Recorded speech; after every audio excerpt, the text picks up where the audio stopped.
World cup খেলা একা দেখে একদমই মজা নেই। আমরা চলে গিয়েছিলাম রাত 2টা বাজে ইলাপুদের বাসায়। সারাদিন আমি সেখানে ছিলাম, তারপর দুই ভাবি মিলে প্ল্যান করলাম একটু একা একা মার্কেটে যেয়ে ঘুরে আসি। আসসালামু আলাইকুম এভরিওয়ান, আশা করছি আপনারা সবাই ভালো আছেন। জাপানের ওয়েদারের কথা কি বলবো, টানা 2 সপ্তাহ ধরে এরকম বৃষ্টি পড়ছে, সূর্যের কোনো দেখা নেই। বৃষ্টি আমার খুবই পছন্দ, কিন্তু প্রতিদিন এরকম টানা বৃষ্টি আমার একদমই পছন্দ না। যাই হোক, বাইরে যেহেতু আমি আর সেভাবে এখন শুট করতে পারছি না, তো ভাবলাম যে এই ড্রেসটা আমি বাসায় শুট করে ফেলি। আমি খুব সুন্দর একটা ড্রেস বের করে নিয়েছি। এটা আমার পেজ মায়রা হ্যাভেনে আপনারা পেয়ে যাবেন। এটার কোয়ালিটিটা অনেক বেশি ভালো।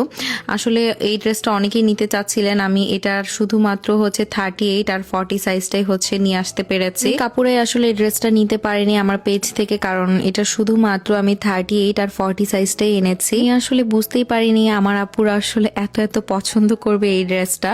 আর মাত্র 10 পিসের মতন এই ড্রেসটা এভেলেবেল আছে। যারা যারা নিতে চাচ্ছেন এখনই আমার এই ব্লগ দেখে অর্ডার করে ফেলুন। ড্রেসের মধ্যে কিন্তু এমব্রয়ডারি করা আছে, প্যান্টও আপনারা এমব্রয়ডারি কাজ পেয়ে যাবেন। ওড়নাটা এত সুন্দর, বিশেষ করে এই ড্রেসটার কালারটাই অনেক সুন্দর। আইসিউতে গিয়েছিলাম মেনলি হচ্ছে আমার মেকআপ পাফ কেনার জন্য, কিন্তু আসলে টুকিটাকি অনেক কিছুই কিনে ফেলেছিলাম। আমি একটা মেকআপ পাফ আসলে বেশি দিন ইউজ করি না, আর এগুলোর প্রাইস অনেক বেশি রিজনেবল। যখনই আমার দরকার পড়ে তখনই আসলে দাইসো থেকেই নেওয়া হয়। আমার এই শপটা আসলে আমার অনেক বেশি ফেভারিট, কারণ এখানে ম্যাক্সিমাম জিনিসই আসলে 100 ইয়েন করে, মানে 100 ইয়েন থেকে শুরু, এরপরে হচ্ছে আপনি 1000 ইয়েন পর্যন্ত এখানকার প্রাইস হয়ে থাকে। টুকিটাকি যত জিনিস আছে ঘর সাজানো থেকে শুরু করে সংসারের সবকিছুই আসলে এখানে পাওয়া যায়। এই পানির পটটা আমার অনেক ভালো লেগেছিল, বাট কেন যে সেদিন নেওয়া হয়নি। যাই হোক, সীমান্তর সাথে গিয়েছিলাম এই জন্য আর আমি বেশি টাকা খরচ করিনি। সে আমাকে বেশি উল্টাপাল্টা জিনিস কিনতে দেয় না। আসলে কুকারিস আইটেম অনেক বেশি পছন্দ। আমি যেখানেই যাই না কেন কুকারিস আইটেম থেকে আমি কিছু না কিছু একটা নিব। আমি একটা খুব সুন্দর বাটি কিনেছিলাম সেদিন। আর সেদিন জাপানের রাত 2টা বাজে ছিল, আর্জেন্টিনার খেলা। আমরা খেলা দেখার জন্য ইলাপুদের বাসায় চলে যাচ্ছিলাম।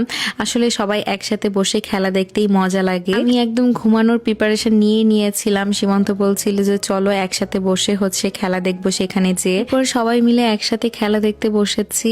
সেখানে শুধু হচ্ছে ইলাপু আর হচ্ছে জয় ভাই ছিল আর্জেন্টিনার সাপোর্টার। আসলে যেই দলই সাপোর্ট করি না কেন, আমি মেসির আসলে অনেক বড় ফ্যান। শুধু আমি না, আমার মনে হয় সবাই আমরা মেসির অনেক বড় ফ্যান। যদিও আমি ব্রাজিল সাপোর্টার, বাট আমার কাছে মেসির গোল দেওয়া গোলা এক একটা মনে হয় আগুনের মতো। খেলা দেখতে দেখতে আবার মজাদার খাবারও খাওয়া হচ্ছিল, আর এই চিকেন ফ্রাইটা খাচ্ছিলাম রাত 2টা না 3টা বাজে তখন। সবারই আসলে সকালবেলা অফিস আছে। আমরা অলরেডি খেলা দেখতে দেখতে ভোর 4টা বাজিয়ে ফেলেছি। আরে ভাই, চিয়ার করতেছি, মেসি গোল দিছে এই জন্য। মানে আমি দলে আসি না, আমি চিয়ার্স করতেছি। সেদিন তো অলরেডি আর্জেন্টিনা জিতেই গিয়েছে। মেসিকে দেখার জন্য আসলে আমি আর্জেন্টিনার খেলা দেখি, এটা সত্যি কথা। খেলা দেখার পর ইলাপুর বাসায় ঘুমিয়ে গিয়েছিলাম, তো এক ঘুম দিয়ে উঠেছি। উঠে হচ্ছে দুইজন মিলে আমরা এখন হচ্ছে একটু মার্কেটের সাইডে যাচ্ছিলাম একা একাই। সীমান্ত তো সকাল বেলাই হচ্ছে অফিসে চলে গিয়েছে, আর দুইজনে মিলে ভাবলাম বাসায় কি করব, একটু ঘুরে আসি।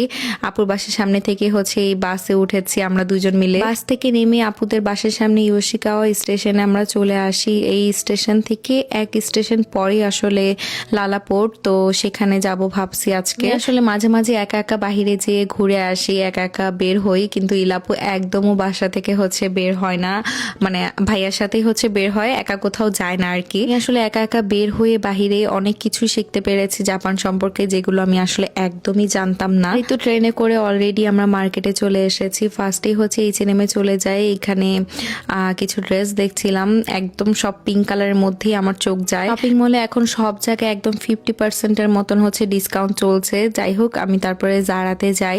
জারাতে যেয়ে আসলে এই ব্যাগটা খুব পছন্দ হয়েছিল, এটার দাম দেখে আমার মাথা পুরা ঘুরে গিয়েছে। যাই হোক, জারার জিনিস দাম বেশি হবেই স্বাভাবিক। এরপর লালাপুটের আমার সব থেকে ফেভারিট শপে আমি চলে গিয়েছিলাম। দেখলাম এখানেও হচ্ছে ডিসকাউন্ট চলছে কুকারিস আইটেমের উপর। আমি আর ইলাপু হচ্ছে খুব সুন্দর একটা কাপ পিস নিয়েছি। সামনে ভেবেছি ইলাপু আর আমি দুজনে মিলে হচ্ছে একটা সামার পিকনিক করব অনেক সুন্দর করে। আপনারাও দেখতে পারবেন, আপনাদের সাথে তো আমি ব্লগ অবশ্যই শেয়ার করব। এখানকার প্রত্যেকটা কুকারিস আইটেম এত সুন্দর, বিশেষ করে আমার এই মগটা আসলে অনেক বেশি পছন্দ হয়েছিল। এটা নেইনি, আর এই জিনিসগুলো আমি নিয়েছিলাম সেদিন। বাসায় যে আপনাদের সাথে অবশ্যই শেয়ার করব সেদিন আমি কি কি কিনেছি। তারপরে দুজনে মিলে একটু কফি খেয়ে নিলাম, এত বেশি গরম পড়েছে জাপানে। স্টারবাকসের ফেভারিট কফি হচ্ছে আমার ডার্ক চকলেট মোকা। আমি এটা সব সময় খেয়ে থাকি। আমরা দুইজন মিলে মার্কেটে অনেকক্ষণ ধরে আসলে ঘুরঘুর করেছি। এর মধ্যে সীমান্ত আর ইয়াসিন ভাইয়ের হচ্ছে অফিস শেষ হয়ে যায়, আমাদেরকে নিতে এসেছিল।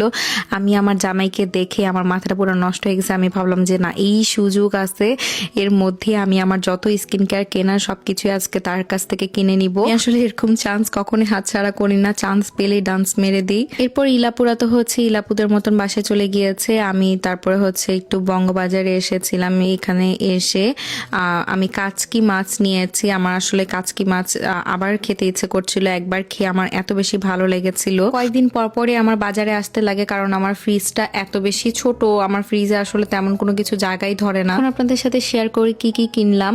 আর এটা নিয়েছিলাম একটা মেডিকিউবের শীট মাস্ক, আর এটার মাস্কগুলো না একদম পিঙ্ক কালার, এই জন্য আমার এত বেশি ভালো লেগেছে। আর এনএনসিআর এটার হচ্ছে একটা ভার্সন আমি অলরেডি হচ্ছে ফেস ওয়াশ ইউজ করেছি। এটা আমি আরেকটা ভার্সন নিয়েছি, এটা আমি জাপানের একটা শপে পেয়ে গিয়েছিলাম, তো ভাবলাম নিয়ে নিই। এটার ফেস ওয়াশটা এত বেশি ভালো, আমি অলরেডি একটা শেষ করেছি। বলবো যারা এটা এখনো ইউজ করে নাই, আপনাদের একবার হলো আসলে এটা ইউজ করা দরকার। পরে নিয়েছিলাম জেরোর এই ক্লিনজিং বামটা। আমি আসলে ক্লিনজিং অয়েল ইউজ করি, বাম কখনো আমার ইউজ করা হয়নি, ভাবলাম যে বামটা ইউজ করে দেখি। আমি একদিন ইউজ করেছি, আমার কাছে বেশ ভালোই লেগেছে, কিন্তু আমার কাছে মনে হয় অয়েলটা বেশি ভালো কাজ করে। পরে নিভিয়ার এই সানস্ক্রিন লোশনটা নিয়েছিলাম, এটা মেনলি আমি আমার হাতের জন্য নিয়েছি। আমার এত বেশি ট্যান্ট পড়েছে, এটার মধ্যে SPF 50+ আছে। সেদিন আমি এই কুকারিজ আইটেমগুলো কিনেছিলাম। এই কাপটা আমার এত বেশি পছন্দ হয়েছিল, দেখেন কি কিউট তাই না। ইয়েলো কালারটা নিয়েছিলাম আর ইলাপু নিয়েছিল পিঙ্ক কালারটা। সাথে একটা বড় একটা প্লেট নিয়েছিলাম, ভেবেছি এটার মধ্যে হচ্ছে ডোনাট সাজিয়ে রাখবো যখন আমি সামার পিকনিক করবো আর কি, খুব সুন্দর লাগবে। এই ছিল আমার আজকে শপিং আর এই ছিল আমার আজকের ব্লগ। আশা করছি আপনাদের কাছে এই ব্লগটি ভালো লেগেছে। ভালো লাগলে অবশ্যই আমার পেজে একটা লাইক অ্যান্ড ফলো দিয়ে যাবেন, আর যারা ইউটিউব থেকে দেখছেন অবশ্যই আমার পেজে একটা সাবস্ক্রাইব করে যাবেন।